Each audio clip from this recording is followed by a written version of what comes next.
Welcome to the Pulse with Peter B. I'm your host, Peter Biancamano, and we are here at New York Waterways headquarters at beautiful Port Imperial. And we want to thank you for joining us for your one-stop shop for sports picks, politics and government chatter, and even some neighborhood restaurant reviews. Instead of going to 3 different channels, you can come here every week for the Pulse on everything you need to know. And this is going to be a special edition of the show today, as we mentioned on our Facebook page earlier this week, as we're skipping our picks and places segments, and we are going to be joined by New York Waterway president and founder, Mr. Arthur Imperator, and we'll even have our political analyst, Josh Sotomayor Einstein, with us on set. As you remember, a few weeks ago, we were at the location of the Union Dry Dock with Mr. Donald LaLoya, who's a senior vice president of New York Waterway, and Miss Jen Schuck, who is a spokesperson, and we had a very, very informative discussion. So we are back here at their headquarters. We're going to be talking about the Union Dry Dock a little later on in the show, but first, we want to get some background information on Mr. Arthur Imperator. You're not going to want to miss it. For 30 years, New York Waterway has been a trusted friend of the city of Hoboken by enhancing the everyday commute for thousands of city residents and by always answering the call during emergencies big and small. Now that reliability and comfort the ferries offer is in jeopardy. The Union Dry Dock facility is vital to the ferry's existence. You don't have to choose between reliable transportation and parkland. Learn the truth. New York Waterway and Hoboken are better together. Visit nywaterway.com/truth.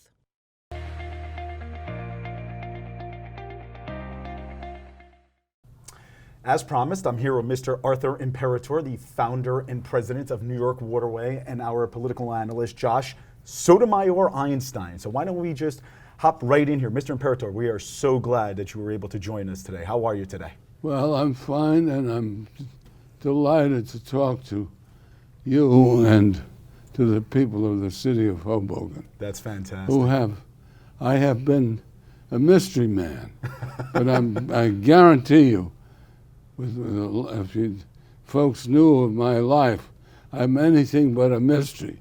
I've been doing things all my life, and this is kind of a capstone to what we absolutely require, the use of Union Dry Dock. And we're going to certainly get to that, because you said that you've been a mystery man in your life, and I think people have a right to know about your life. So you started as a local trucking company in 1947. With my brothers, there were 5 boys of 7, 5 of whom were in the service. We all came out, all inexperienced, no background in anything, but of course the military. Right. We were all in 4 years, 5 years, 3 years. In my case, it was just shy of three years. And we had nothing to do. And we had to earn a living, and I was very driven, very ambitious. I was then, and I guarantee you I still am at age 94. I'm driven to accomplish my legitimate purposes. And it looks like you were driven throughout your whole career, basically, because in 1981, you purchased a 2.5-mile piece of land here in Weehawken and West New York for $7.5 million. And I'm pretty sure that was a pretty good investment when you look back on it, correct? Yes, it was a good investment. It was very challenging, and I had the opportunity. I think God smiled on me, because it was a piece of land that was in disuse by the railroad. The Penn Central had become bankrupt, and they were in liquidation. And I bought the land in 15 minutes. Oh, my goodness. One meeting, no talk, no negotiation. Incidentally, it was $7,750,000. Wow. And we traded it out for cash, quick, no conditions, except title. That's unbelievable. I never had an agreement in writing till the day we closed. We closed on January 7th, 1981. Right.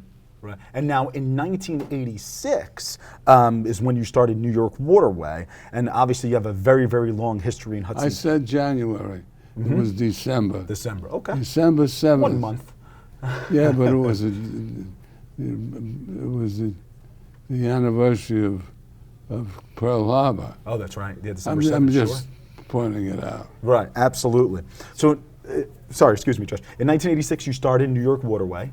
A very, very long history in Hudson County, and from what we understand, you hire over half of your employee population is from Hudson County. And I know you're a proud son of West New York. What makes you keep bringing in local people? Well, it's a logical way you develop a company. We work with, we're very selective about people. We have the best people, had the best people in the truck line in the United States. There was no question we were, incidentally, number one, qualitatively. We were the best. We were known all over the country and all over the world as the most efficient truck line in the United States. Wow. And it was all about people, the right people with the right attitudes, the right spirit, and honesty, honesty, honesty. That's what my old Italian mother would say. That's great. That's still what my Italian mother says to me. Yeah. Josh, I know you had a question. So I actually want to go back to something that you touched on. I'm just curious, and I'm sure our viewers are curious. Where did you serve overseas during World War II? I didn't serve overseas. I was being trained in B-24s, and I was headed for Italy. In March, Fitting, right? Yeah, in the 15th Air Force. In March of, it was about March 9th, and we were at a port of embarkation, ready to fly to New Brunswick or Gander the next day, and they turned us around because Mr. Hitler had it. He had pretty much been vanquished. And so I came home. My mother wanted to know why I was home. I was going overseas. Are you okay? You know? My mother was very, very strong lady. That's fantastic.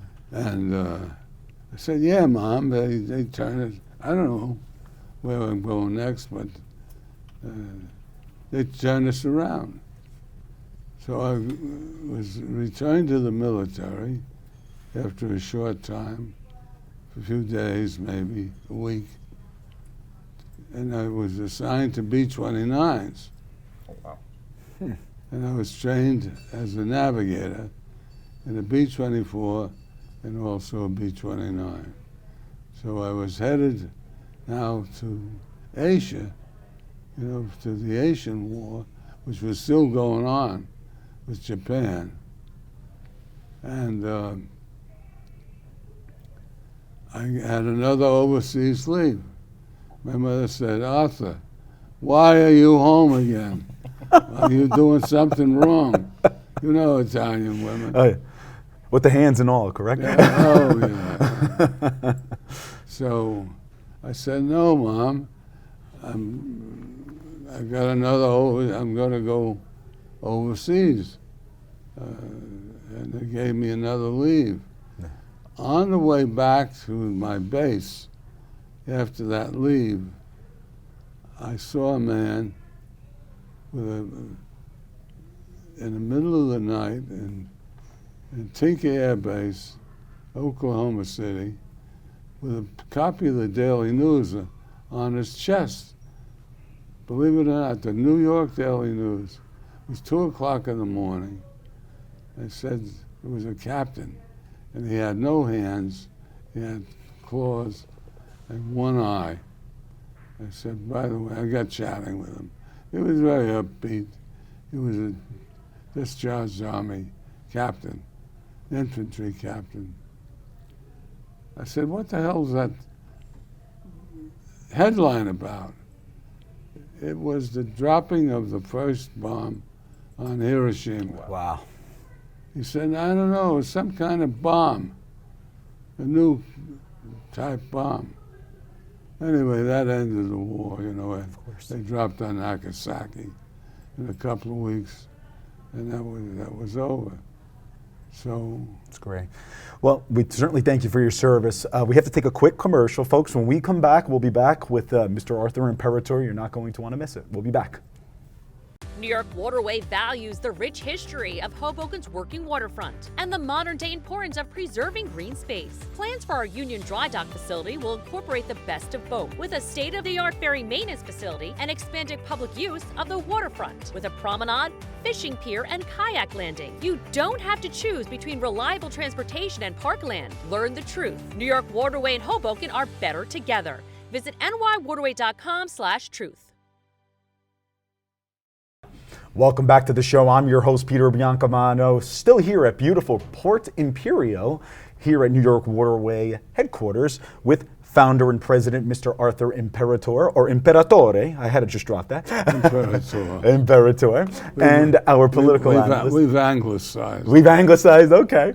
And our political analyst, Mr. Josh Sotomayor Einstein. Mr. Imperator, I was just wondering, what was the waterfront in Hudson County like when you first started the ferry here in 1986? Well, my recollection, particularly Hoboken, the waterfront up here had gone into decay and disuse, and but in Hoboken, Jersey City, there was still activity. Incidentally, my first job after high school was on the waterfront in Jersey City. And I worked at Pier F for the American Export Lines as a clerk for $15 a week. $15 a week. Yeah, big Wow. deal. Exactly. And But now, I've always been around the river, the water, and I remember that I worked to see the ships loaded for World War II in Lend-Lease, and I used to be assistant to a plan clerk who plotted all the locations of the cargoes on the ships. it's on the ships. Yeah. Always been a Marine man, absolutely. So, you know, we spoke about this earlier. We spoke about how the 2.5 miles of land that you purchased in the 70s. I mean, you. It was 10,250 feet. There you go. So you even know the by the quite feet. two So and a half. a little less, exactly. You know, you even were trying to bring the New Jersey Devils before they did with New Jersey Devils here to the Garden States. Well, we were helpful. I bought them in Denver, Right, the Colorado Rockies, right? Colorado Rockies, yeah. Hockey team, that is, folks, for all those I loved people. hockey. Oh, I do too. It's one of my favorite sports. So it really, really is. So you've been involved in so much business here. Have you ever dealt with a government that is determined to rattle business as you're facing right now? in Actually, Hoboken? we've had very little activity with government.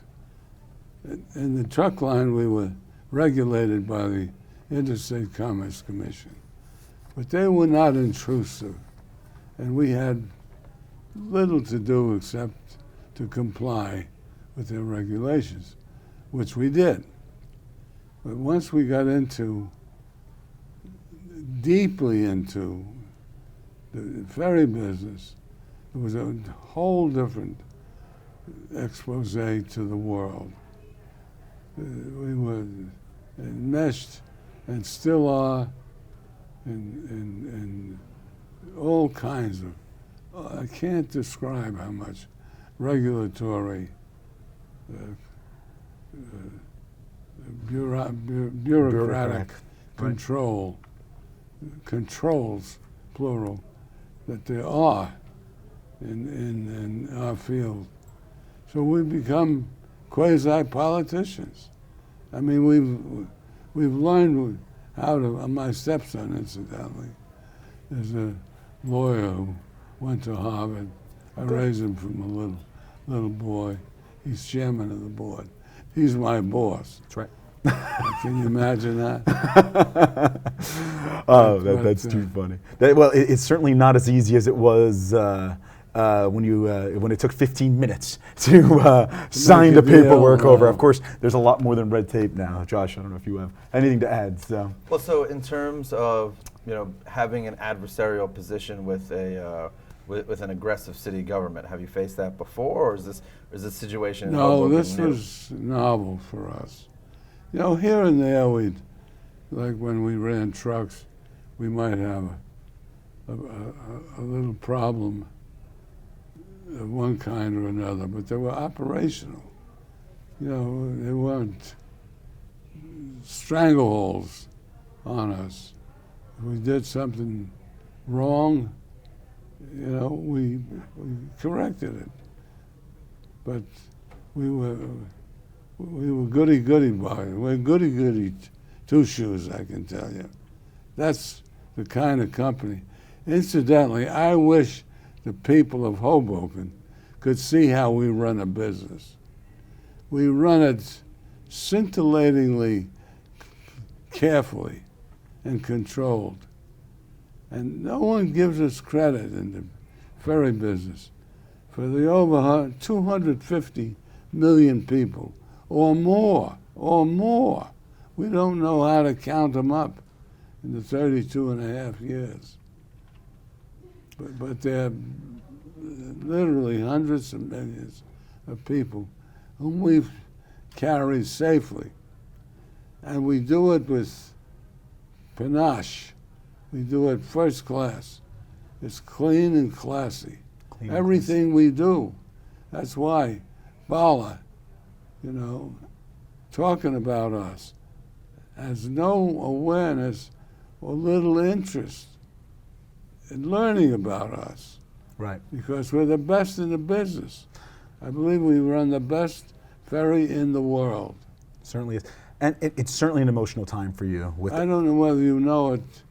This is Saturday, but Thursday night, the path there was system. a breakdown in the path system. Oh, I know, because I normally take the path into downtown, and the ferries were there to back them up, like they are. But you were also there on 9/11.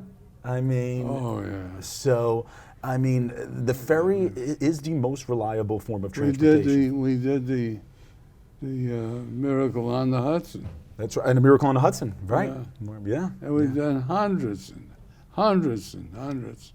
of between evacuations and stopgap service when PATH was shot for one way, or New Jersey Transit.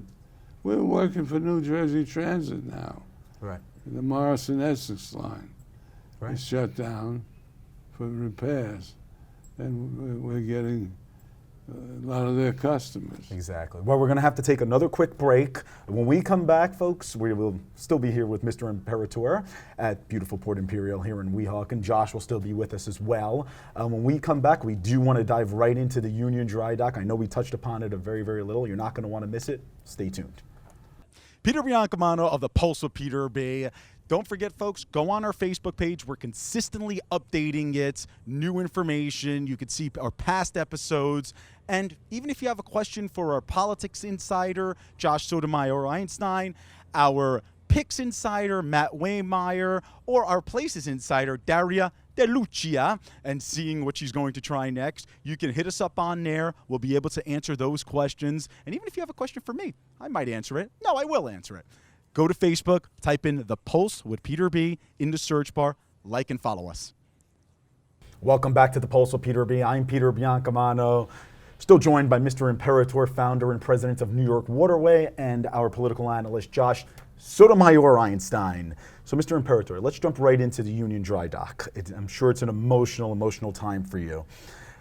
There isn't much of a difference of how the Union Dry Dock was used under the previous owner compared to how you guys want to utilize it, correct? That's correct. That's correct, because we did have Donald LaLoya on, your senior vice president here at New York Waterway, and he did mention that it's going to be strictly used for a ferry maintenance facility that you're currently here in Weehawken. So, If you wanted to design a perfect facility that the good Lord would etch and create, it's Union Dry Dock.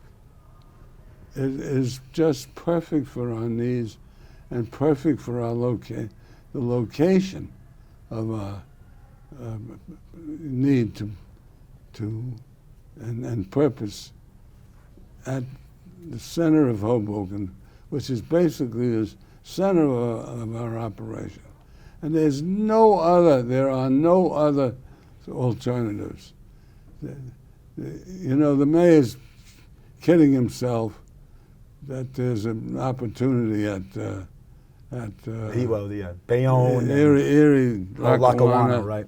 You know, it's a joke. Everybody who's had any part of that, now they haven't let the study out, but it's well known that neither of those locations will work. Right. You can't get into Erie, Lackawanna physically. You can't get trucks. You can't get fuel. There's no room in the river to recreate what we already own at Union Dry Dock. And that's what's fair. You do already own the property. And it's funny, we had Ron Hine on from Fund for a Better Waterfront, and he basically dropped the same information that Mayor Bala's been dropping, that Bayonne is a more suitable location and Lackawanna. He's full of it. Right. And he doesn't speak the truth. Exactly. And he what's more doesn't amazing, know, or he's deliberately misstating what's more is amazing, commonly known. And so the idea that there's an alternative is bunk. It's just not true. We absolutely need that property. If you could see the conditions under which our maintenance people have to work, you would wonder. Believe it or not, I'm not exaggerating. You would wonder why they'd work for us under these conditions.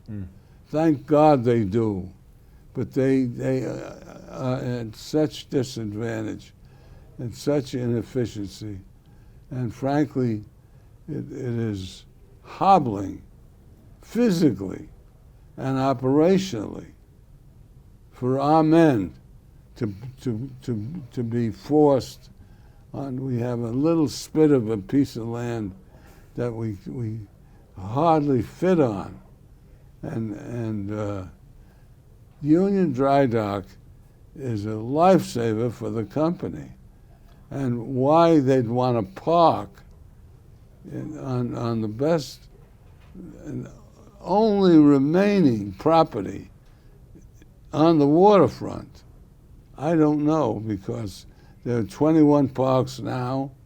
I understand they're paying for a park at the tune of something like $100 million. right? Right now. Northwest Resilient, right? Yeah. Right. We need it. We bought it legitimately. It took us 10 years of scouting this property, maybe longer, but 10 active years. And we bought it, and we own it. And we're a credit to the American system of enterprise. Right. We created this out of nothing, this ferry company. And we've done all this work to save people time and convenience. Well, I think what Peter was trying to point out before is that Ron Hines of the Fund for Better Waterfront, when we interviewed him, said that perhaps New York Waterways, if they relocated to a different location, could get some sort of state or federal aid to build that upland space. It's bull. But right now, it does. It's the current bull. property is not going to cost the city They- anything, they- right? Correct. They pass these ideas off as if you snap your fingers and you get all, produce another location. Well, God didn't produce it. God produced Union Dry Dock.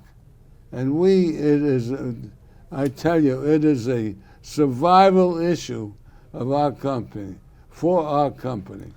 And we employ 400 people, most of them are all local, As you you mentioned, right. said earlier, Hudson County people.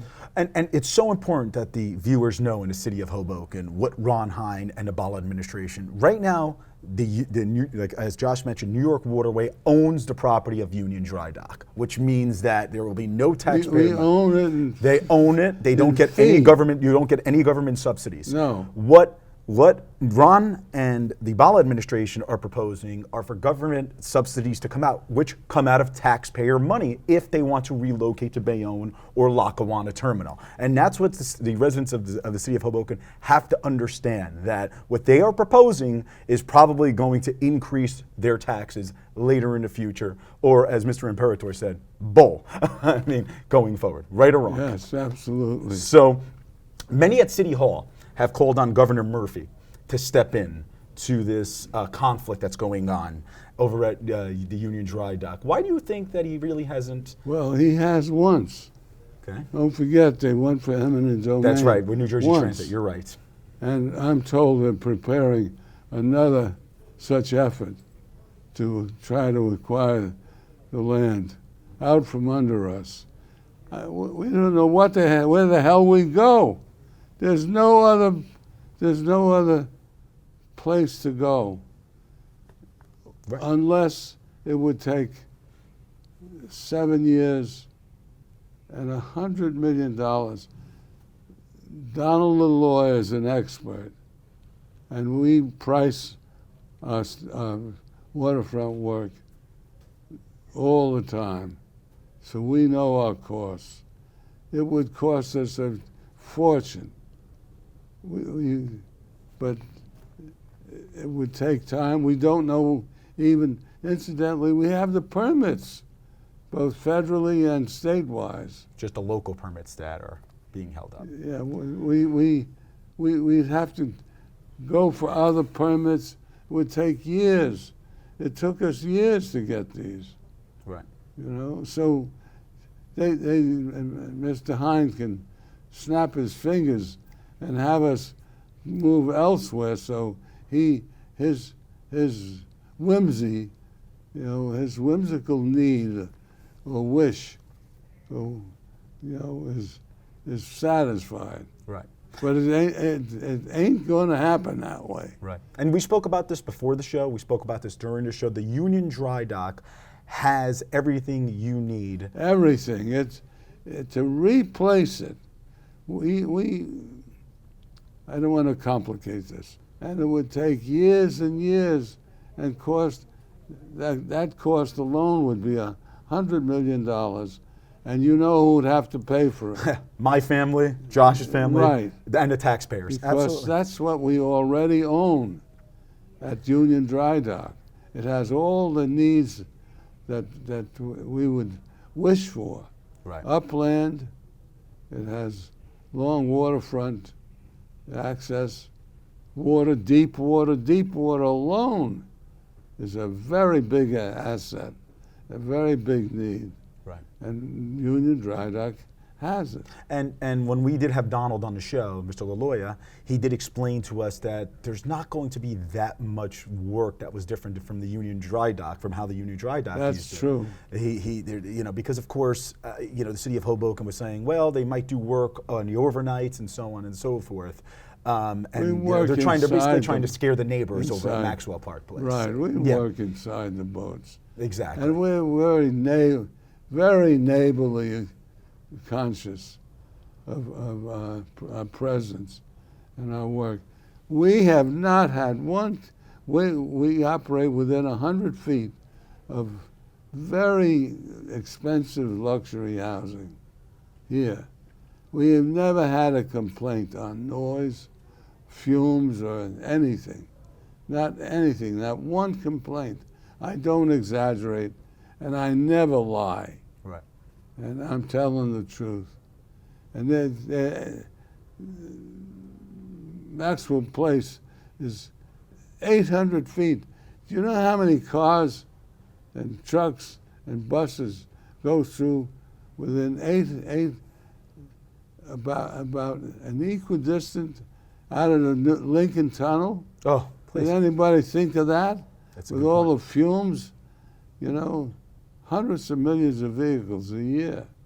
We have the statistics on it. Yeah, it's amazing. And you know what's funny, Mr. Imperator, and we spoke about this a few weeks ago, is that the city of Hoboken is craving commercial business during the day. And they want more foot traffic to help out the local mom and pop shops like my parents own during the day as well. And a local business is trying to take over their rightful land, and they're giving them trouble because they want to park. Peter Biancamano, your hostess with the mostest from The Pulse with Peter B. Folks, we're going to be taking a little bit of a 2-week hiatus. I hope you're not going to miss us so much, but we do need to take a little bit of a break. But you're not going to want to miss our all-new episodes starting probably mid-July. Pay attention to our Facebook page for more updates. Get on our YouTube page, hit the subscribe button. You can see all of our past episodes and enjoy The Pulse on everything you need to know.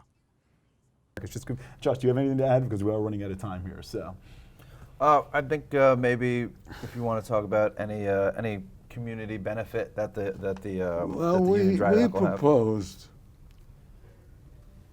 a finished walkway on Sinatra Place. right. We proposed a fishing pier on the north side in the Hoboken Cove. We proposed a kayak landing there. That's just the first day we talked to Bala. We told him about this. And when we do something, we do it first class. We refine every detail. I was famous when I first started the ferry business for my gardens. And he never listens to anything. He never talks to us. He talks to the newspapers because it's in his interest, probably politically, to pound his chest. He's over my dead body. That's right. He will did they say have that. it. That's a direct quote. Over my dead body. Mm-hmm. Well, no one asked him to give up his life, right. you know. Right. But we need it. We need it desperately, and he doesn't care, doesn't listen. It is a survival issue for us. Over time, it will erode and corrode the strength of our company if we don't get Union Dry Dock. And he makes light of it. Just go somewhere else. Yeah. Well, we wish we could, but we already own Union Dry Dock. That's right. And it has a history, incidentally, of 130 plus years of continuous use in maritime activity. Well, it doesn't just sound like it's necessary for the company. That's obviously true, but it sounds like it's necessary for all the commuters in New York and New Jersey that are using New York waterways to go to work every day. Absolutely. You know, we move over 30,000 people a day. We extrapolate from the past 5 years, the next 5 years. We'll be up with all of the development that's taking place. We're the only ferry in town. There's nobody else that does the kind of commutation that we do. We'll be up to 42,000 a day. We're building boats all the time, adding boats because the service demands are there. We work with the Port Authority. We work with New Jersey Transit in very close partnerships. We work with state of New York, up the river, crossing the river, Right. with routes, ferry routes. So and we won the bid on the L train, and then That's right. the governor changed plans by the state of New York. Right. So before we go, because most of our viewership is, yeah, go ahead, please. One big point, big point, and we are certain that the state government leadership, the mayor, the governor's office, is aware of the very precarious situation with the tunnels and the condition Right. of the two old tunnels, and worried. Incidentally, this land is really public land. Union Dry Dock, even though we own it, it would become public land in the event we sold out, or in the event we went out of business. The government, the state of New Jersey, would always have it for a ferry maintenance facility. So it's in the long-term Plan. public interest. Right. So before we go, most of our viewership is from the city of Hoboken. Is there anything you would like to say? Because they're really only hearing one side of the story, and we here at the Pulse like to get all sides of the story. I would say if they knew us and knew the issue, they'd understand how vital this is to all of us. Unfortunately, it's not a very exciting and sexy issue, you know? Right. Who the hell cares about that ferry company? Well, The commuters do certainly. They take it every day. we probably handled on Thursday night 10,000 additional people who would have had a terrible time getting home. Right. In an hour and a half, we mobilized our boats. We have such flexibility on the river. That's what's so important. Politicians don't recognize it. The river is critical to major calamities. Right. And so I would say the people of Hoboken and the people of the region have a big stake in us, even though we're privately held. But we work hard, we love what we do, we take great pride in what we do. We're good, old-fashioned Americans. We work our tails off, and much of it is in the public interest. That's well, Mr. Imperator, thank you so much. Mr. Arthur Imperator, founder and president of New York Waterway. For Josh Sotomayor Einstein, our political analyst, we want to thank you for your service and we want to thank you for your time. And we wish you a blessed, happy 4th of July coming up this week. Join us next week, folks, for The Pulse on everything you need to know. I'm Peter Biancamano. Have a great week.